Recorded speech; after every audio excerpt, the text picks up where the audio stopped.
Shane Walsh. Shane didn't lose his way. He chose it. Shane Walsh starts as the answer to a broken world. Rick is gone. The group is scared. Someone has to act, and Shane does. He moves faster than everyone else. Thinks hesitation will get people killed. At first it looks like leadership, but leadership turns into entitlement. I'm sorry. Otis dies. Not because there was no other option, but because Shane decided his life mattered more. He carries that secret like proof. Proof that he's willing to do what others won't. When Rick returns, Shane doesn't step back. He doubles down. Leadership becomes competition. Survival becomes justification. Lori becomes a reason. Carl becomes leverage. The apocalypse didn't create Shane's darkness. It just stopped punishing it. And once the world stops pushing back, people like Shane stop pretending. What's left isn't leadership, it's intent. That final walk into the field feels deliberate. No walkers, no witnesses, just intent. Shane plans to kill Rick, cleanly, convincingly. Rick sees it coming. Rick steps close, draws his knife, and stabs Shane in the abdomen. Shane falls. Not as a hero, not as a martyr. He mistook necessity for permission. Some people cross the line once. Others build systems that erase it. The governor. Woodbury looks peaceful because fear is working. The governor builds a town and calls it civilization. Clean streets, smiling faces, rules that feel comforting. Order sells safety until you see what's hidden. Heads in aquariums, private executions. Fear quietly enforced. Philip Blake doesn't protect people, he curates them.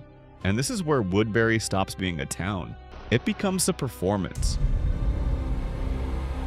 Obedience is rewarded. Doubt is erased. People smile because they're watched, because silence is safer than honesty.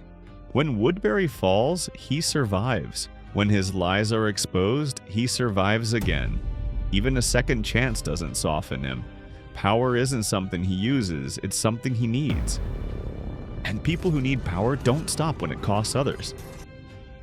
They stop when it costs them. At the prison, he doesn't hesitate. Herschel is kneeling, unarmed. The sword comes down. That act ends everything. Michonne stabs him. The blade goes through his chest. He drops. Wounded but alive, he lies in the dirt, breathing, broken. Then Lily steps forward. She looks at him, doesn't hesitate. One gunshot to the head. The governor dies there, not as a leader, not as a savior, just another man whose control ran out. When control fails, some systems don't collapse. They refine themselves. Gareth. The signs promise safety. The system proves intent. Terminus sells hope. Bright paint, friendly words. Those who arrive survive. Welcome to Terminus. Inside, it's a system. People lined up, knocked unconscious, dragged away.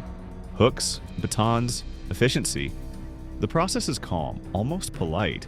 That's what makes it worse. The screams echo long after the blades stop. Gareth doesn't see himself as evil. He explains what happened to the people of Terminus, that the world broke him first. That cruelty was learned, not chosen. But the process is practiced, refined. This isn't desperation, it's routine. When Rick corners Gareth in the church, Gareth talks, explains the cycle. This is the moment Rick understands something. Gareth doesn't regret the system. He regrets losing control of it, frames himself as a product of circumstance. Rick listens just long enough to understand one thing, and this is where negotiation ends. Pattern recognition replaces mercy.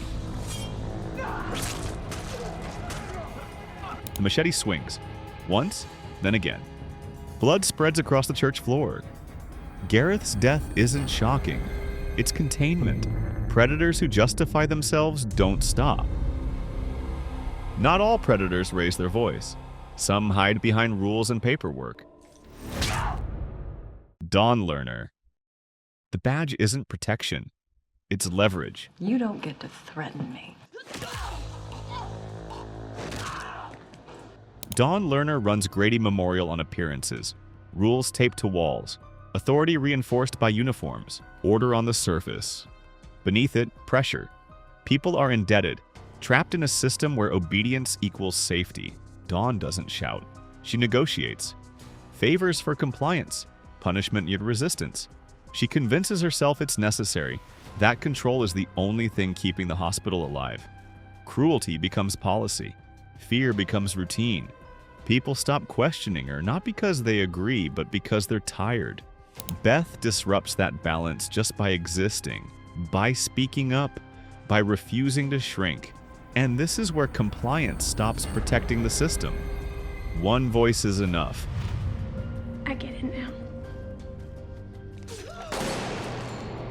When Beth dies, everything fractures. Dawn didn't lose control by accident. She lost it because she believed authority would protect her forever. Dawn reaches for authority one last time, grabs at control that no longer exists. Daryl fires. One shot. Dawn drops. Fear didn't fail slowly, it stopped working. Some leaders don't pretend to be civilized at all. Joe. Joe thinks fear makes him untouchable. That's the mistake. Joe's rules are simple. Take what you want. Enforce respect through violence. No discussion, no mercy. The group follows him because they're afraid. Not loyal, not united. When he captures Rick, Michonne, and Carl, Joe savors it. Talks slowly, smiles, lets the moment stretch. He believes fear freezes people, keeps them obedient, but fear doesn't paralyze everyone. Sometimes it sharpens them. Sometimes it makes them feral. But Rick isn't frozen. He's watching, measuring, waiting for the line to be crossed. When Joe allows the threat against Carl, everything snaps, and this is where fear changes direction. Joe thinks he controls it. He just unleashed it. Rick lunges. Teeth sink into Joe's throat. Blood pours. The leader falls first, because leaders who rule through terror forget one thing. Fear pushes back. Hard. But the most dangerous violence is the kind people choose not to see.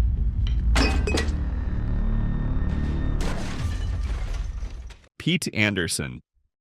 Behind the walls, violence still lives. This time, it has a profession.